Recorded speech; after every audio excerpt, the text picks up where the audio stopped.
మన దేశం కొరకు నిజమైన స్వాతంత్రం రావాలి. అందరం ప్రార్థన చేద్దామని ఆగస్టు 15వ తారీఖున నేను కొన్నాళ్ళ కిందట ఒక పిలుపునిచ్చా ఎన్కేఎన్ఆర్ గార్డెన్స్లో. మనము తప్ప ఎవరున్నారు? అసలు ఎవరు రాలేదు, రావద్దని వాళ్ళ సంఘాల్లో ప్రకటించుకున్నారు. ఉదయం ఎవరు లేరు, అసలు మనమే. ఎన్కేఎన్ఆర్ గార్డెన్స్ నిండిపోయింది, అది వేరే విషయం. అందరూ ఓఫీర్ మినిస్ట్రీస్ సంఘస్థులే తప్ప ఎవరు లేరు, బయటోళ్ళు, వేరే డినామినేషన్స్ వాళ్ళు ఒక్కరు రాలే. అయినా వేల మంది వచ్చేసారు. ఇదంతా లైవ్లో ఇంటర్నెట్లో చూసి లంచ్ తర్వాత అప్పుడు వచ్చారు ఒకరొకరు. ఇదేం విచిత్రము, ఇంతమంది ఎక్కడి నుంచి వచ్చారు? ఇంతమంది ఉన్నారు ఆయనకు ఆత్మీయ బిడ్డలు. ఎవరిళ్ళు, ఎక్కడి నుంచి వచ్చారు, ఎందుకు వచ్చారని చోద్యం చూడడానికి వచ్చారు.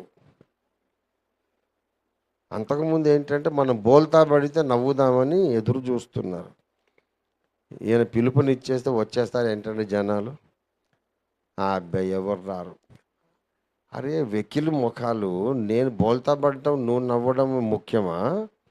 మన దేశం మీదికి పరిశుద్ధాత్మ కుమ్మరింపు రావడం ముఖ్యమా? ఒకడు బోల్తా పడితే ఒకడు నవ్వడం ఇది ముఖ్యమా? మన దేశ ప్రజల మనోనేత్రాలు వెలిగించబడడం ముఖ్యమా? దేశానికి స్వాతంత్ర్యం ఎక్కడొచ్చిందండి? మణిపూర్లో అలాంటి ఘోరమైన దారుణమైన సంఘటనలు జరిగినాయి, అన్ని రాష్ట్రాల్లో జరుగుతూ ఉన్నాయి.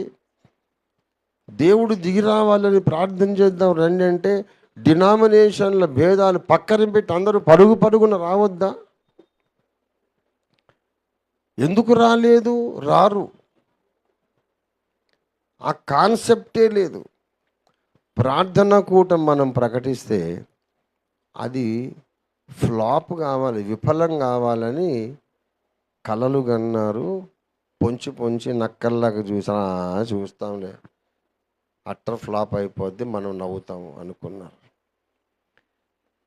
ఇది ఈనాడు ఉన్నటువంటి క్రైస్తవ సమాజపు పరిస్థితి. వాళ్ళని నేను పరుషమైన పదజాలంతో నేను గద్దించను, దూషించను, ఏమనను. కానీ మన మీటింగ్స్కు వెళ్ళొద్దు అని అనేక మంది పాస్టర్లు వాళ్ళ సంఘాల్లో ప్రకటించుకున్నారు. ఓఫీర్ గారి మీటింగ్స్కి వెళ్ళకండి, వెళితే మీకు చావులైతే మేము చెయ్యం, మీ ఇళ్లలో పెళ్ళిళ్ళు అయితే మేము చెయ్యం, శుభకార్యాలు కానీ చావులు కానీ మేము చెయ్యం, మిమ్మల్ని వెలివేస్తాము అని భయపెట్టి బంధించి అసలు అక్కడికి పోవద్దు, ఆయన మంచోడు కాదు, ఆయన మాటలు వింటే మీరు నాశనం అయిపోతారు అని ఫియర్ క్రియేట్ చేసి క్రైస్తవ సంఘములు అన్నిటిని కలుషితం చేసి పారేశారు. దీనికి కూడా పరిష్కారం ఏంటో తెలుసా? దేవుడు వచ్చి కొంతమందిని ప్రేరేపించడమే. ఉజ్జీవము ఇలాగ ఉన్నప్పుడు రాదు. ఇలాగ ఒకరినొకరు ద్వేషించుకున్నప్పుడు, ఒకరినొకరు వ్యతిరేకించుకున్నప్పుడు రాదు ఉజ్జీవం. పెంతెకోస్తు పండుగ నాడు పరిశుద్ధాత్మ కుమ్మరింపు దిగొచ్చింది. ఎందుకు వచ్చింది? వారు ఏక మనస్సుతో ఎడతెగక ప్రార్థన చేయుచుండిరి.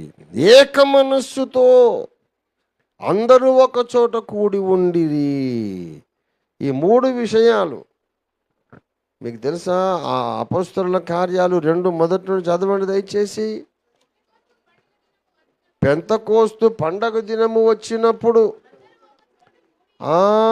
అందరూ ఒకచోట కూడి ఉండడము కూడా ముఖ్యమే. అందరూ ఒకచోట కూడి ఉండటం కూడా ముఖ్యమే.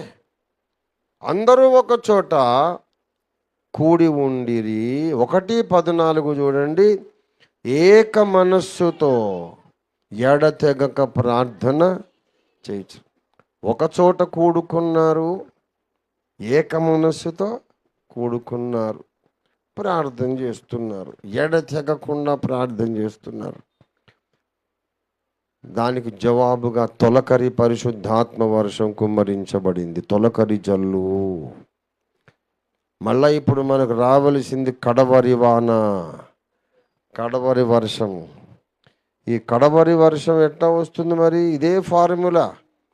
అందరూ ఒక చోట కూడి ఉండాలి, ఏక మనస్సుతో ప్రార్థన చెయ్యాలి, అప్పుడే కడవరి వర్షం వచ్చేది. అది అలా రాకుండా చూస్తున్నాడు సైతాను. మనం ఇప్పుడు ప్రార్థన చేద్దాం. కనీసం ఓఫీర్ మినిస్ట్రీస్లో ఉన్న వాళ్ళందరూ అయినా ఏక మనస్సుతో ప్రార్థనకు కలిసి రావాలి. తర్వాత అన్ని డినామినేషన్లు కలిసి పరేడ్ గ్రౌండ్స్లో మనం ప్రార్థన కూటం పెడదాం. సువార్త కూటాలు చాలా జరిగిపోయినాయి. స్వస్థత కూటాలు, డెలివరెన్స్ మినిస్ట్రీ కూటాలు చాలా జరిగిపోయినాయి. దయ్యాలను వెళ్ళగొట్టి స్వస్థతలు జరిగించి సువార్త ప్రకటించి అన్ని పెద్ద పెద్ద సభలు జరిగిపోయినాయి.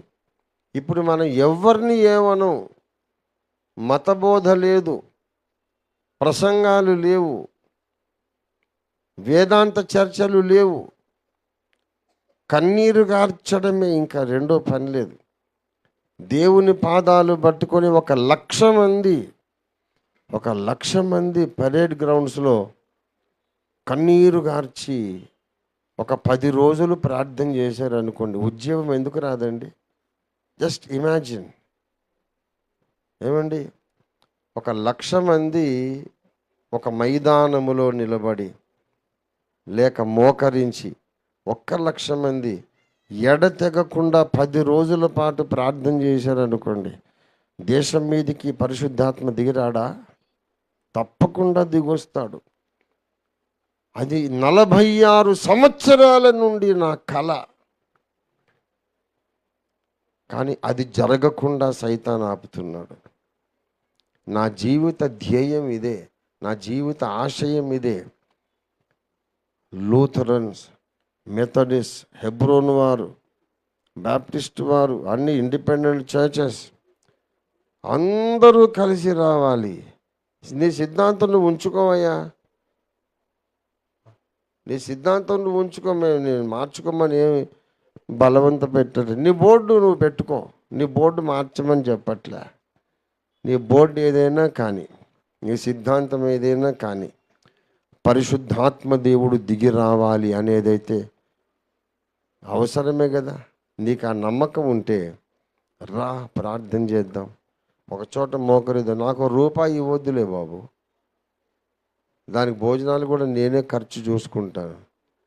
వచ్చి ప్రార్థన బెబ్బే ఇంత పెద్ద మీటింగ్ ఓఫీర్ గారి హయాంలో ఆయన ఆధ్వర్యంలో జరిగిందని ఆయనకు మంచి పేరు రాదు. ఆయనకు మంచి పేరు వస్తే మళ్ళీ మనకు గ్యాస్ట్రిక్ ప్రాబ్లము, అన్ని ప్రాబ్లమ్స్. అబ్బే, ఆయన మూసిపెట్టాలని ఇన్నేళ్ళు 40-50 ఏళ్ళు ప్రయత్నం చేస్తుంటే మళ్ళీ ఆయన దేశానికి ఆయన సూపర్ హిట్ లీడర్ అయిపోతే ఎలాగా? లేదు, అంత పెద్ద మీటింగ్ ఆయన ద్వారా జరగడానికి వీలు లేదు. మేము వెళ్ళము, ఇంకొన్ని వెళ్ళనివ్వము. ఎట్లా చేస్తాడో చూస్తాం. ఇంత పచ్చి మూర్ఖులు నాయకత్వ స్థానాల్లో ఉన్నారు. దీనికి కూడా పరిష్కారం ఏంటి తెలుసా? మనం ప్రార్థన చేయడమే. అందుకే